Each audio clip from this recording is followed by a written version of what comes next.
Hello, welcome back to my channel. My name is Johnson, and today I'm on a back to basics makeup look.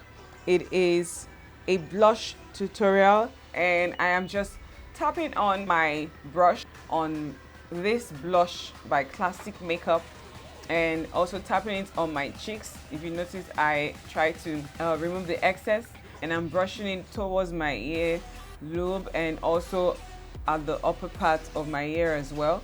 And then I am brushing it out with powder brush with a little powder on it just to remove the excess. And I'm also doing the same thing on the other cheek as well, where I am tapping it on my cheekbone and then going up and down like a forward and backward movement, and also removing the excess from my cheek with the powder brush with a little powder on it. So I am just blending it out so that it is exfoliantly smooth and it just blends into my skin.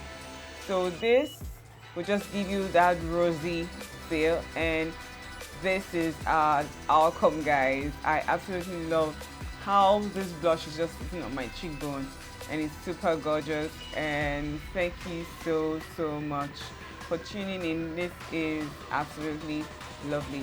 So please feel free to let me know what you want me to do next as a back to basics. I hope I was able to help with this blush tutorial. Thank you, love you.